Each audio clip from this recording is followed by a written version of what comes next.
Good morning. Had to reset that because I figured you probably couldn't see my face, my beautiful 6 a.m. face. So today is Friday, best day of the week, and I have today off, and I'm training chest, and I don't have to rush. So feeling pretty good. We'll see if my phone can actually withstand the massive amount of potholes in Massachusetts on this ride to the gym. So we're gonna do chest and triceps today, and I'm feeling pretty good lately. I definitely want to stay. You know what's crazy is when I think about like filming myself in the gym, like yesterday I had this guy that was training like right next to me, and some of the machines in the leg room are like pretty damn close, and I was just like, you know, not afraid to like film myself, but it just felt super awkward having somebody like right there, because you know, you never know how other people are gonna feel about you filming. But honestly, like when I think about it, I guarantee that more than half of the people in there would love to be filming their workouts, but they don't, because they feel the same way I feel. It's like, oh, it's so awkward, and what are people gonna think of me, and fucking blah blah blah, you know? So I've definitely like, I'm moving closer to the I don't give a fuck, you know, part, but I'm still not 100% there. But yesterday I had a few segments where I spoke about like what I was doing, and you know, just a little breakdown of the exercise like before I did it. Not on every single one, but I did a couple of them. And I just want to, you know, I definitely have imposter syndrome. You know what I'm saying? Like, I'm not an expert in weightlifting. I'm not an expert in, you know, kinesiology or physiology or any of that shit. Like, I'm literally just a guy who loves to train, love to compete, and I also love where I work and what I do for work. That's it. You know what I mean? Like, my family and work and training is like my favorite things in life. So I don't know why it's like, you know, so weird to be like a guy who films it. And I mean, it's not like I have 100,000 people watching my videos, you know what I'm saying? So I'm not really worried about like, you know, how people, if they're in your video, they feel some type of way about it. Like, nobody's watching my shit anyway, you know? So I just like, I like to every single day have a video put out there, and it keeps me accountable when I'm training, keeps me accountable when I'm eating, you know, because I'm not going to just like let myself go, because I know that this journey that I'm documenting, like, for me to get to a point where I pick a show and I stop my prep and I get to the stage, like, filming that whole process is really all I care about. Even if it's just me watching, or like, you know, maybe my kids watch it one day, or, you know what I mean, just like giving my honest opinion about like the fact that you can still work out when you have a full-time job, and you have kids, and you have a family, and you have a house to take care of, and you have all these other things. Like, you can still do it, and it doesn't have to be like perfect, you know what I mean? Like, it's not like every single day I always finish every rep, and I never skip a meal, or I never have a cheat meal, you know what I mean? Like, that's not the life that I live. Like, I constantly have to bounce back and forth, because we always have shit to do. Like, I had a wake 2 days ago, and then I had a funeral yesterday. So obviously, like, because I'm not in contest prep, I didn't like bring my meals with me in a backpack. So I had pre-workout meal, post-workout meal, and then we went to the funeral, and so I didn't eat for like 5 hours. And then I had, Portuguese style food, which was just like potatoes and fish and a little bit of pork, and I had 2 plates, and then I didn't eat again. I just had a protein shake, and then I went to bed. So like if you looked at my meals for yesterday, you'd be like, this guy's not taking anything serious, you know what I mean? But this is just the way it is. Like having to incorporate your life into training and into prepping food and doing all that stuff is like the challenge about it, Like a professional bodybuilder who just all they do is train, eat, do like, podcasts and videos about training, and that's not the life that most people live. Like a lot of bodybuilders still have to work, and I'm one of those people. I mean, obviously I would love to just like be in the gym for 6 hours making videos and doing collaborations with people, but no, that's not it, and I'm 45 years old. I'm not saying those things will never happen, but then, it's gonna take a while for any of that stuff to even, fruition. So who knows what's gonna happen. I just enjoy doing it the way that I'm doing it. And if there's one person out there that like gets locked into my videos and is just like following me along, and then they start changing their way of doing things, like that's fucking dope, like really, that's all that matters. And maybe it's my son or my daughter or my other daughter, like I don't know. But I'm in it to win it, and we'll see how it goes. I'm about to go in there, train chest, and see what this workout gives me. So stay tuned.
Secret to punch. Make up power, whole body. fit inside 1 inch. Yeah.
One now.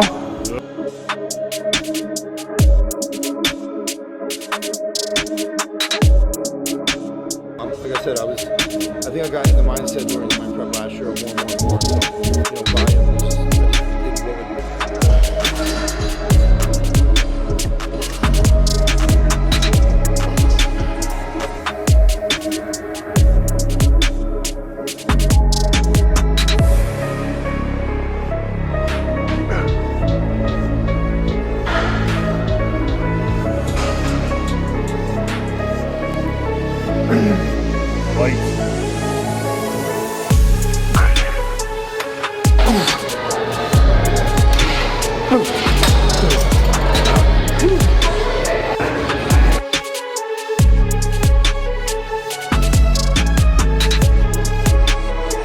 We started with incline press machine upstairs.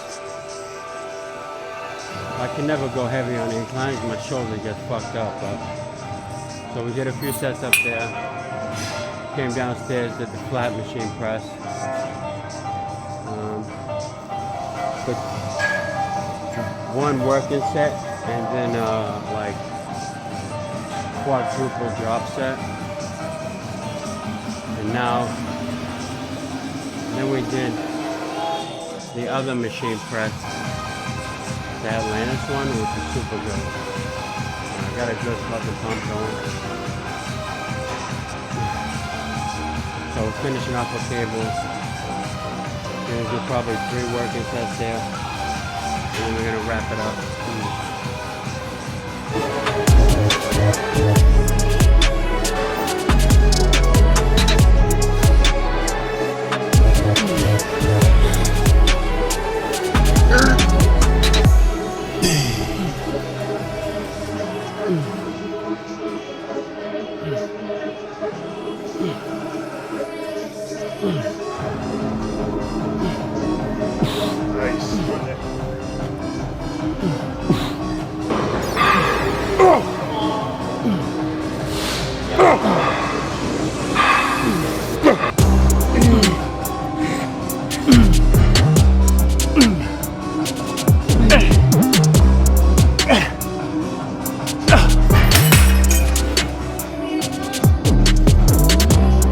checking off all the boxes, crossing the T's, dotting the I's. When you look at this form in execution, like we did.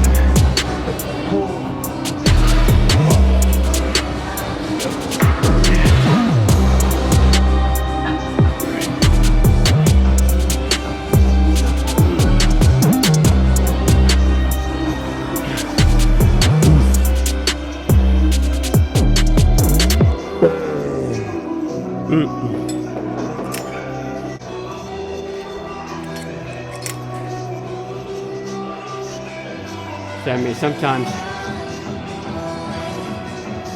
I do my reps a little faster so I can get more. But I mean, when I go slower, I'm less likely to injure myself. So it's a trade-off, I guess.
12 receptions, comeback cars. That's why they look that way.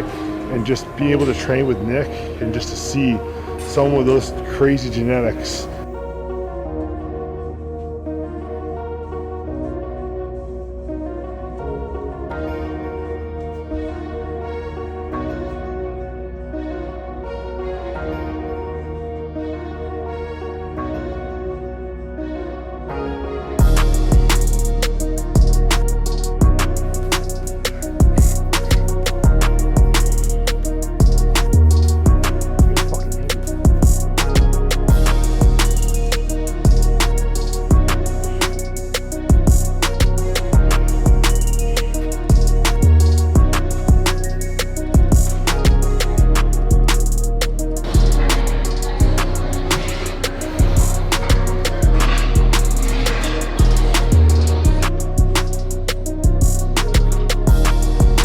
I got 12, that's okay.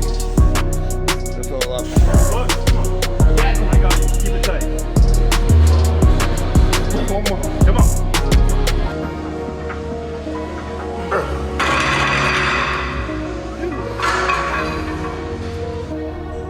Right through, right through, right through, right through, right through. Finish strong, strong. Good.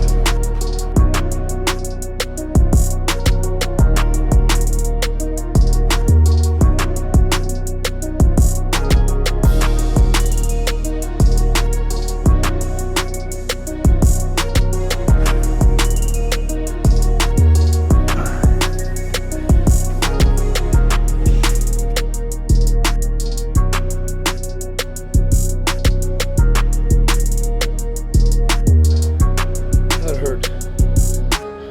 So even with my arms, I even feel, I think, you know, a lot of people